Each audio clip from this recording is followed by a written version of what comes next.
Welcome. Well, you are at home with Jim and Joy, and you are an important part of our EWTN family. And we're delighted that you have welcomed us into your home, and what a privilege and honor that is for us. Well, we would love to hear from you. So send us an email with a question or a comment to jimandjoy@ewtn.com. Well, today is Friday, and we have John Preiss with us today. He is the president of the Fatima Family Apostolate. You can go to his website. It's fatimafamily.org. And he did such a great job explaining to us all about Fatima and how our Blessed Mother spoke to those three precious shepherd children. Yes. It's beautiful. And the thing about the Fatima Family Apostolate, fatimafamily.org, is that it helps you apply the message. Yes. So John and that association is inviting you, every individual, married, families, to come on into the association, that we can encourage one another in the message of Fatima and living the message of Fatima and strengthening the family. Along that line of why we need to strengthen the family, Cardinal Caffarra was in dialogue with Sister Lucia. And in some of that correspondence, Sister Lucia wrote to him these words. She said, "The final battle between the Lord and the kingdom of Satan, the final battle will be about marriage, will be about the family, this final battle between Satan and Christ and his kingdom." Lucia said, "Don't be afraid, because whoever works for the sanctity of marriage and the family will always be fought against and opposed in every way, because this is the decisive issue, marriage and the family." She concluded, "Nevertheless, our Lord has already crushed his head." Amen. And so she lays it out so beautifully. It's so important for us to know our enemy, to know the demon. And Our Lady called out the demon, this demon against marriage and the family. And she also assures us, yes, you will be attacked. Anybody being attacked these days in your marriage and your family? But she said, as you do this battle, as you wage the battle, understand the head of Satan has already been crushed by Jesus Christ, the King of Kings and the Lord of Lords. So we're not in fear. We have holy fear for God. We know our enemy, but we know the victory is secure. Right, and that's why we, as a people of God, need to know the weapons of this battle. We need to know, what are we supposed to do? How am I supposed to fortify my family? How am I supposed to fortify and strengthen my own faith and my own personal relationship with Jesus? Well, there are things that we could do. Amen. And ways that we can defend it. So if you are under attack and you're thinking, well, this isn't working, you might want to try joining the fatimafamily.org. There you go. And no, just say, I need to sign up for this. This is something that I need to do, and hopefully I'm going to get different results. John Preiss is here with us to help us strengthen our families for this final battle. We'll be right back. Please don't go away. There's plenty more to come.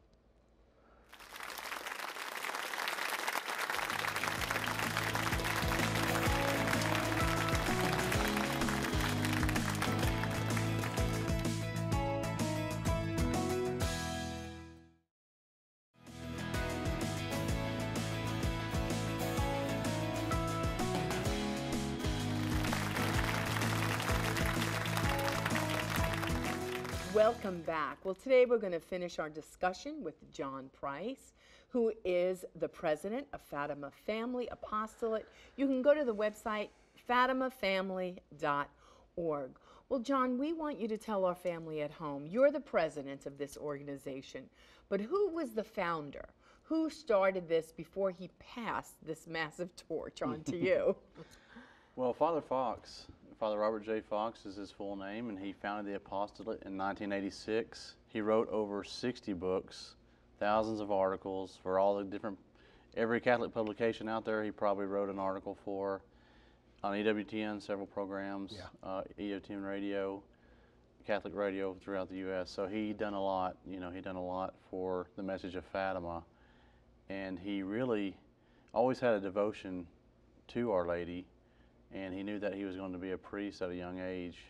He knew that in his heart. And really, the devotion to Fatima came, there was a brother that came with the international statue of Our Lady of Fatima, the International Pilgrim Virgin statue of Our Lady of Fatima the miraculous one, you know, that weeps, Yes. came to his parish in, I believe, 1974. And where was home for him? Home was in Alexandria, or home was in South Dakota. He was at different parishes in South Dakota.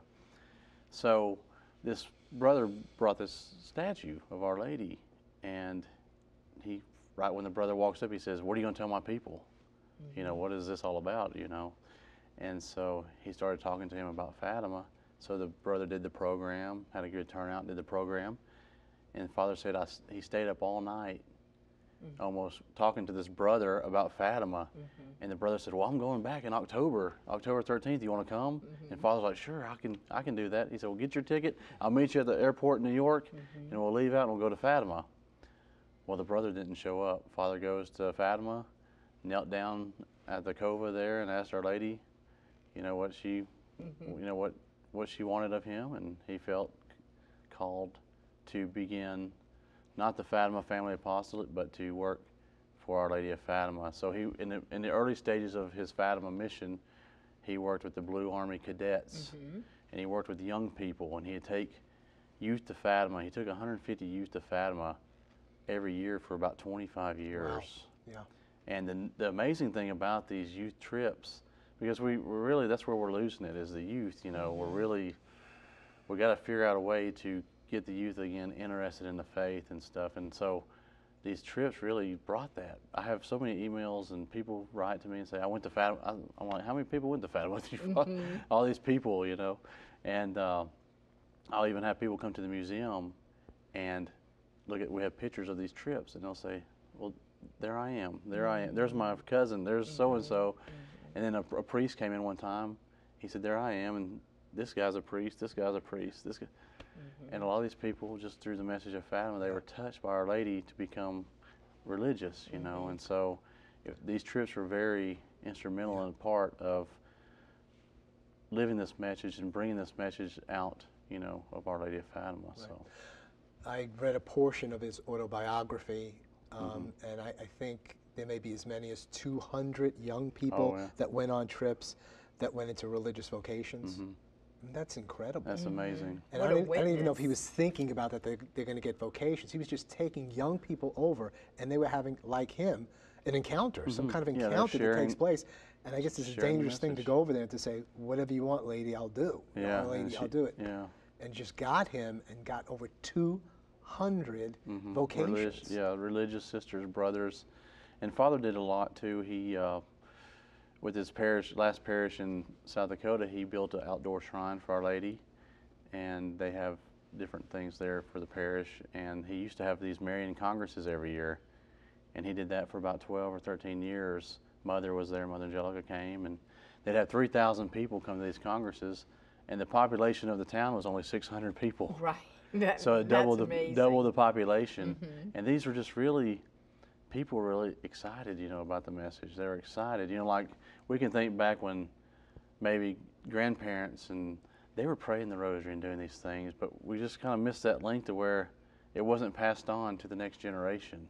You know, praying the rosary and doing these things that Our Lady asked, but for a while there's a spurt of, you know, living this message again, and hopefully we're getting back to that because we're almost having to be forced to. Well, we need because of the situations that we're we're encountering here in our society today. So. John, tell us what we have here for those who did not see this on Wednesday. Yeah. This is the reliquary of and the relics of Jacinta, Francisco, and a piece of the home oak tree where Our Lady appeared above. And last year, Pope Francis canonized Jacinta and Francisco, so there's Saint Jacinta, Saint Francisco now. So we have two young saints in heaven that we can help intercede for us, especially in the family. It's perfect for the family and the children. I encourage my children, you know, I bring these to the house sometimes. We're blessed to be able to do that. When we have special feast days, Marian feast days, we'll bring the relics of the children to the house. So important for our young people to have saints that they can relate to. Yes, and can relate to all the saints to some degree, but to think that there's young people who lived holy lives like this, and who are, I guess these kids were like regular kids too. They had their own little quirks and difficulties to read about them in detail and say, you know, they weren't perfect in that sense. They were just No. kids trying to find their way in the midst of all this and had little quirks that they spoke about each other. And just to see them persevere in their faith, you know, it's just Right. amazing, the heroic virtue and the perseverance that they had. You know, I think of, like, they all had a different spirituality. You know, Jacinta, she was more like a mystic. You know, she actually received messages from the Blessed Mother too in different ways. Francisco, he would go visit Jesus in the Blessed Sacrament, called him the Hidden Jesus. And he knew that he was going to die, or Lady was going to take him to heaven soon. And on the way to school, he wouldn't go to school. He'd go sneak in the church and kneel down below the pew where they couldn't see his head when if somebody would walk in, and he'd be in there praying a rosary, you know. And now, is it true that he didn't frequently hear the messages? yes, he didn't hear or see Our Lady in the beginning. Okay. And Lucia would tell him what she said, and she said that he would have to pray more rosaries. To be a hearer and Yeah, a seer. yeah. So, and that, when I talk to people about the children, I say that's the one. Francisco's probably the one I relate to the most. Yeah. You know, more general. We have to do more. You know, we have to do more and keep focused and praying, because it's easy to say, like in the family. You know, if you commit to saying the rosary every day, sometimes you're like, well, maybe I can. You know, maybe we can just skip tonight. No, you have to stay.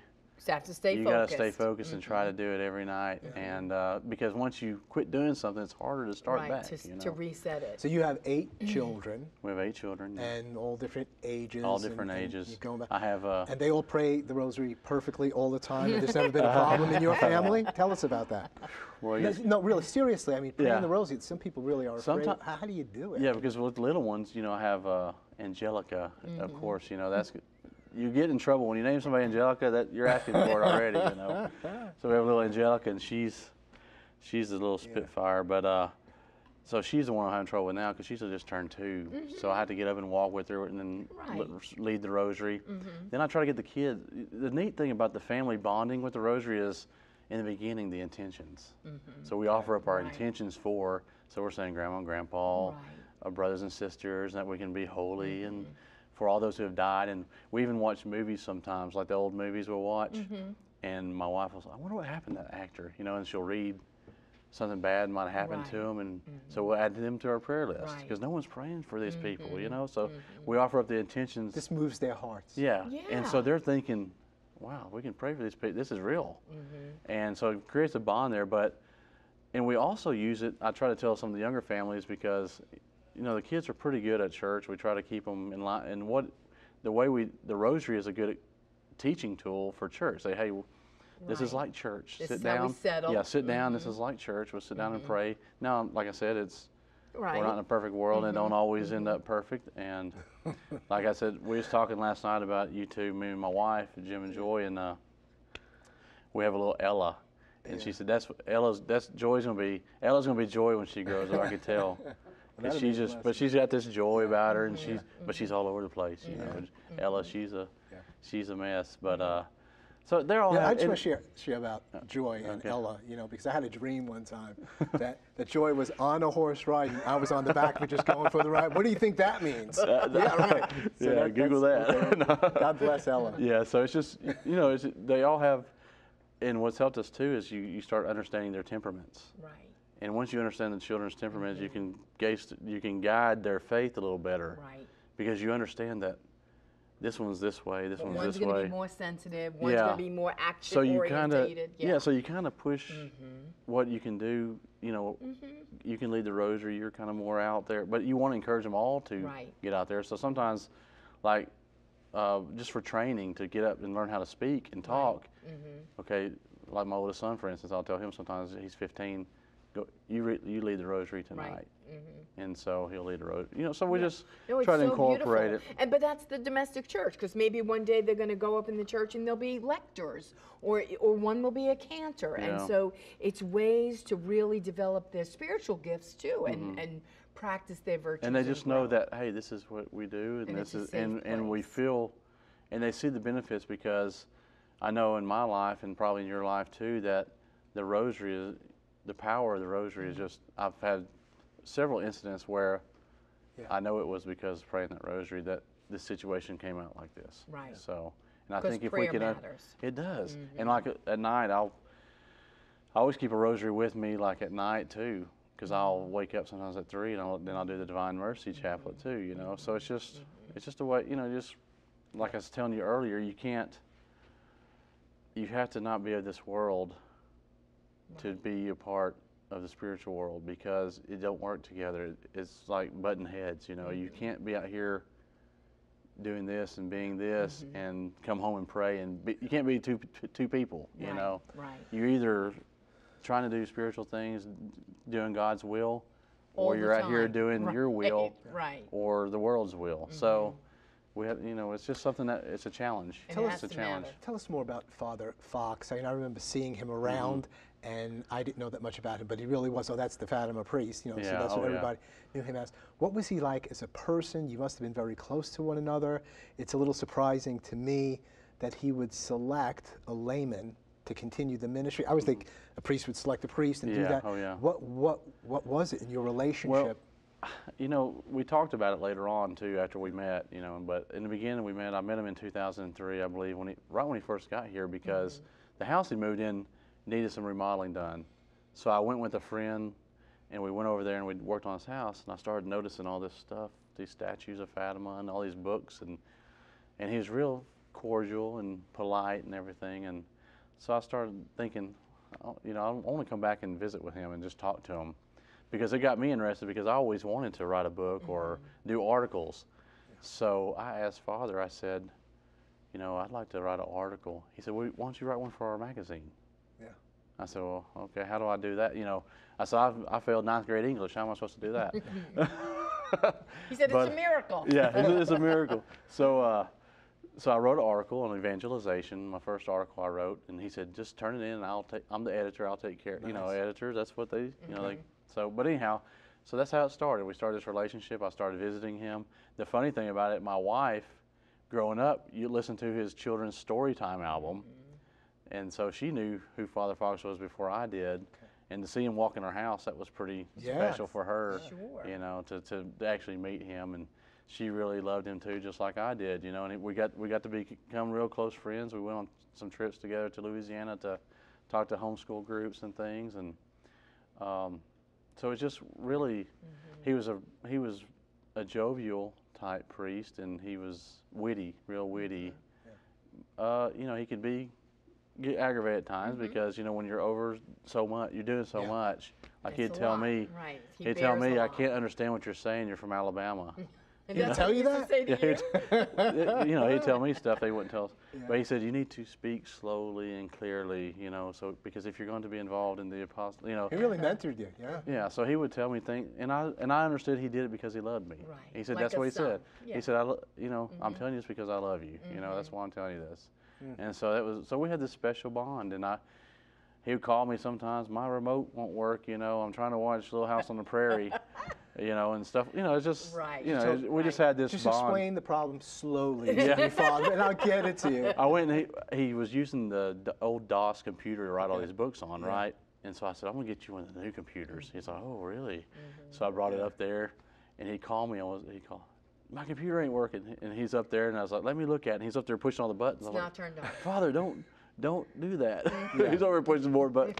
So it took him a while to get out of the old school mentality, but it was, you know, I look at it as a blessing for me in a spiritual way too, because I was able to grow spiritually because he taught me so much, and I had somebody that I can confide into and different things. You know, it's just but it was hard when he passed away. It was difficult because you feel like you're all alone. You know, you're trying to continue something that is difficult. You know, you have a family, and you're trying. You know, you just there's challenges there. You know, anytime like a founder passes on, things change. You know? Let's pause at this point. Thank you for those beautiful reflections. The family, the Fatima family apostolate, is alive and well, and it's going strong. And I'm sure Father Fox is praying for it. John Preiss is leading it on. We need your support. We need your involvement. Maybe you were part of this some time ago. Maybe you've fallen away from it. Come back, and may new people come forth. FatimaFamily.org. We'll be right back. More to come. Please don't go away.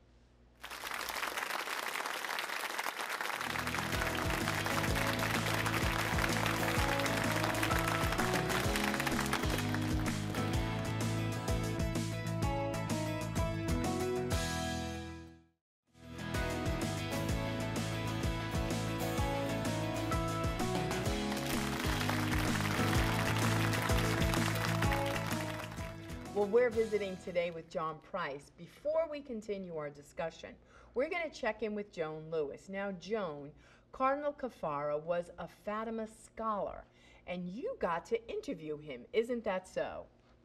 Well, greetings again from Rome, and as I told you on Wednesday, I have been trying over the years to follow all the witnesses and the many scholars that have followed the message of Fatima, including the late Cardinal Carlo Caffarra, Archbishop of Bologna.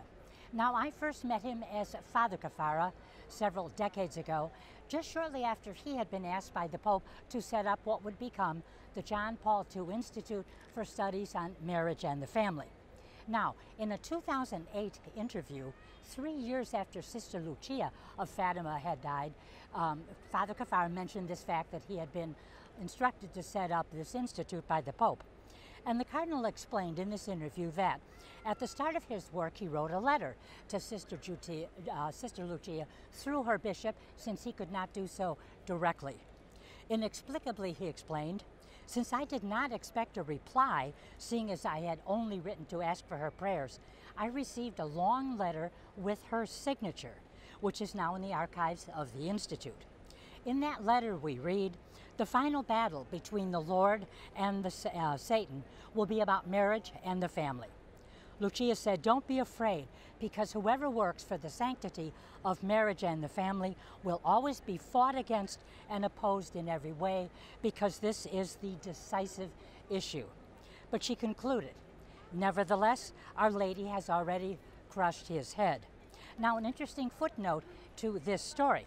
It was on May 13, 1981, the feast of Our Lady of Fatima, but also the day in which Pope John Paul was shot right behind me in St. Peter's Square. It was on this day that he intended to announce the formation of this new Institute of Studies for Marriage and the Family. Of course, that announcement, the setting up, that announcement it is to say that had to be delayed until the Pope fully recovered. Now, another sidebar to that, I was in St. Peter's Square on that May 13, 1981, when the Pope was shot, but that's another story for another day. As usual, time's up here. Back to you at home. Joan, thanks so much for placing the message of Fatima into these modern times. And there's so many instances of Our Lady's movement in the life of John Paul and Cardinal Caffarra and others. And it's just so evident that the Fatima message is true, is a reality, and is marching on. Mm-hmm. John, your thoughts as we come to the close of our show? I just want to encourage all of us, especially families, to continue to live the message of Fatima, or try to live the message of Fatima. Like I said earlier, start with 1 decade of the Rosary, if that's all you can do. You know, start somewhere. Mm-hmm. Just get started. You know, once you start something, you can build on that, and build your spiritual life. Yes. Mm-hmm. And our apostolate, we have the information there for you. You can go to our, the fatimafamily.org. You can become a member of our apostolate. We'll send you 2 free books out to get you started in your prayer life. And so we have so much information there. You can follow us on Facebook. We do some live videos and put a lot of promotional things up there too. So, so there's just so much information there on that site that you can get and really use that, to apply the message to your everyday life. And the latest book is up there as well? Do. Yeah, the latest book, the Miracle in the Message, 100 Years of Fatima. I've gotten a lot of calls about it saying that, it changed my life. And that's humbling for me to have people say that. But I wanted to really try to, this book is for people that don't know a lot about Fatima and wanted to learn more about Fatima, but it also has some things in there that the other books don't have. So I want to encourage everybody to get that, or they have that here at the religious catalog too. So you can get that. And also we wanted to talk about really continue this, praying and doing what we had to do, praying the Rosary every day, the scapular, wearing the scapular, the 5 First Saturdays. Encourage your parish priest to do the 5 First Saturdays. And you can also learn more about the Fatima message if you come to Hanceville to visit the shrine, or you come here to EWTN. Right. You can come to the Father Robert J. Fox and Our Lady of Fatima Museum, which is right on the road. It's Father's old house. My wife and I purchased the house, and we outgrew it, and we prayed about it, and it's the museum now. We talk about Father's legacy there. You can read all about him and different things, and we also teach the message when the angel appeared, the 3 apparitions of the angel and the 6 apparitions of Our Lady. So, John, thank you so much for you're welcome. Thank helping you us for to having me. live the message of Fatima. Join the Fatima Family Apostolate. Learn more. Go to the website. All together, we will build a new culture of life. Keep it on EWTN. Bye now.